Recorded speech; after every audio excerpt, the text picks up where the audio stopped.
அஸ்ஸலாமு அலைக்கும். Hello friends, எல்லோரும் எப்படி இருக்கீங்க? Welcome to taste my foot. இன்றைக்கி நம்ம சேனலில் நம்ம ஒரு ஸ்வீட் ரெசிபி எப்படி பண்ணலான்னு பார்க்கலாம். உடச்சக்கல்லை வச்சு தான் இந்த ரெசிபி நம்ம பண்ண போகிறோம். இந்த உடச்சக்கல்லுக்கு இன்னொரு நேமும் இருக்குது, பொட்டுக்கல்லுன்னு சொல்லுவாங்க. இதில் ஃபைபர் கண்டென்ட் அதிகமாக இருக்குது. ஸோ டைஜஷன் ப்ராப்ளம் இருக்கிறவங்க உங்கள் ஃபுட்டில் இதையும் ஆட் பண்ணிக்கிங்க. நெக்ஸ்ட்டு சின்ன பசங்க, பெரியவங்க, வயசானவங்க சொல்லிட்டு எல்லோரும் இதை தாராளமாக சாப்பிட்லாம். எந்த ப்ராப்ளமும் இதில் வராது. இதில் அயன், ப்ரோட்டீன் சொல்லிட்டு நிறைய சத்து இதில் அடங்கி இருக்குது. நம்ம நார்மலாக எல்லார் வீட்டு கிச்சன்லேயும் இந்த உடச்சக்கல் நம்ம வச்சுருப்போம். இதை வச்சு அதிகமாக நம்ம சட்னி தான் செஞ்சுருப்போம். இதை வச்சு ஸ்டவ் பக்கமே போகாமல் எப்படி உடச்சக்கடையில் சூப்பரான ஹெல்த்தியான மில்க் பேடா மாதிரி ஒரு ஸ்வீட் எப்படி பண்ணலான்னு பார்க்கலாம் வாங்க. இந்த ரெசிபி செய்கிறதுக்கு என்னென்ன இன்க்ரீடியன்ட்ஸ் தேவைன்னா, உடச்சக்கடலை 1 கப்பு, இது கரெக்டாக 100 கிராம் இருக்குது. நெக்ஸ்ட்டு 1/2 கப் சுகரை நம்ம பவுட்ரு பண்ணி வைக்கணும்.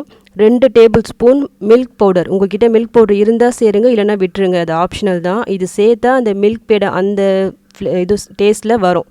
நெக்ஸ்ட்டு 1/4 கப்பு மில்க்கு, பால், ஒரு 4-5 ஏலக்காய், 2 டேபிள் ஸ்பூன் நெய், கொஞ்சமாக பாதம், லாஸ்ட்டில் அதை டெக்கரேட் பண்ணுறதுக்காக தான் பாதம். இதுவும் ஆப்ஷனல் தான், இருந்தால் வைங்க, இல்லைனா நோ ப்ராப்ளம், விட்டுருங்க.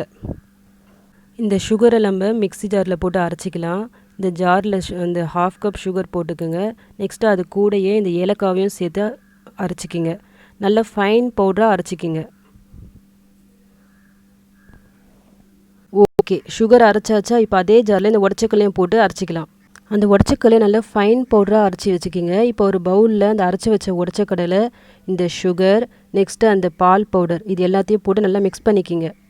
இந்த பவுடர் எல்லாம் நல்லா மிக்ஸ் பண்ணி விட்டுட்டு நெக்ஸ்ட்டு 2 டேபிள் ஸ்பூன் நெய் வச்சுருக்கோம்ல, அதை இதில் சேர்த்துக்கலாம். அந்த நெய்யை சேர்த்து அதையும் நல்லா மிக்ஸ் பண்ணி விட்டுக்குங்க. உங்களுக்கு இன்னும் எக்ஸ்ட்ரா நெய் போடணுன்னு இருந்தால் இன்னும் எக்ஸ்ட்ரா கூட நீங்கள் போட்டுக்கலாம். பசங்களுக்கு கொடுக்குறதா இன்னும் எக்ஸ்ட்ரா அதிகமாக போட்டுக்குங்க. நீங்கள் சாப்பிட்றதுந்தா போட தேவையில்லை, நம்மலாம் டயட்டில் இருக்கோம், ஸோ வேணாம். இந்த மாவில் இப்போ நெய்யெல்லாம் நல்லா மிக்ஸ் ஆகிடுச்சு. இப்போ இந்த ஸ்டேஜில் நம்ம பாலை சேர்த்துக்கலாம். பால் சேர்க்கும் போது மொத்தமாக பால் சேர்த்துறாதீங்க, கொஞ்சம் கொஞ்சமாக சேர்த்து மிக்ஸ் பண்ணி விட்டுக்குங்க.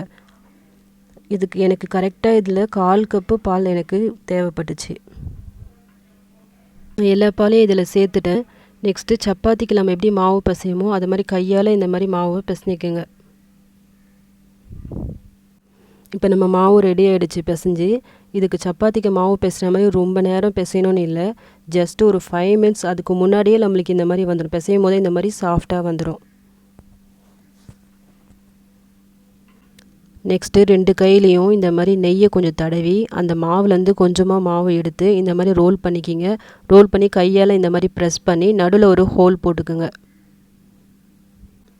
இதே மாதிரி மிச்சம் இருக்க எல்லா மாவுலையும் இதே மாதிரி ரோல் பண்ணி இந்த ஷேப் நம்ம செஞ்சு வச்சுக்கலாம். இந்த ஷேப் தான் செய்யணும்னு இல்லை, உங்களுக்கு எந்த ஷேப் வேணாலும் அந்த ஷேப்பில் நீங்கள் செஞ்சுக்கலாம். நான் எதுக்காக இந்த ஷேப்பில் செய்கிறேன்னா, நம்ம கடையிலலாம் வாங்கி சாப்பிட்றோம்ல மில்க் ஸ்வீட், அந்த லுக்கில் இருக்கணும்னு சொல்லிட்டு நான் பண்ணியிருக்கேன். நெக்ஸ்ட் இதில் டெக்கரேட் பண்ணுறதுக்காக நான் பாதம் வச்சு டெக்கரேட் பண்ணுறேன். பாதம் தான் வைக்கணும்னு இல்லை, உங்களுக்கு எது தேவையோ அந்த மாதிரி நீங்கள் பண்ணிக்கலாம். பாதாம், முந்திரி அதெல்லாம் பவுட்ரு பண்ணி இது மேலே தூவியும் சாப்பிட்லாம். உங்கள் டேஸ்ட்டுக்கு ஏற்ற மாதிரி நீங்கள் இதை டெக்கரேட் பண்ணிக்கலாம்.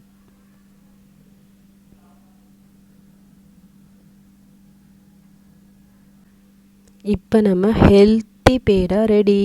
இதை பார்க்குறதுக்கு நம்ம கடையில் வாங்கி சாப்பிட்ற மில்க் பேடா அந்த மாதிரி தான் இருக்கும். டேஸ்ட்டும் கிட்டத்தட்ட அந்த மாதிரி தான் இருக்கும். நம்ம இதில் மில்க் பவுடர் ஆட் பண்ணியிருக்கோம்ல, ஸோ மில்க் பேடா டேஸ்ட்லேயும் இது இருக்கும். உடச்சக்கல்லையை மொத்தமாக பவுட்ரு பண்ணி ஒரு ஏர்டைட் கண்டெய்னரில் போட்டு வச்சுக்கிங்க. நீங்கள் எப்போல்லாம் இது செய்யணும்னு ஆசைப்படுறீங்களோ அந்த டைமில் ஈஸியாக நம்ம செஞ்சுக்கலாம். இந்த ரெசிபியை நீங்களும் செஞ்சு பாருங்கள், எப்படி வந்துச்சுன்னு காமெண்ட்ஸில் சொல்லுங்கள். இந்த ரெசிபி உங்களுக்கு பிடிச்சிருந்தா லைக் பண்ணுங்கள், ஷேர் பண்ணுங்கள், கமெண்ட் பண்ணுங்கள். மறக்காமல் சப்ஸ்கிரைப் பண்ணுங்கள். அப்படியே பக்கத்தில் இருக்க பெல் பட்டனையும் கிளிக் பண்ணிக்கிங்க. அப்போ தான் நெக்ஸ்ட்டு வீடியோ போடும்போது உங்களுக்கு நோட்டிஃபிகேஷன் வரும். இன்னும் நெக்ஸ்ட்டு வீடியோவை நீங்கள் பார்க்கலாம். தேங்க்யூ.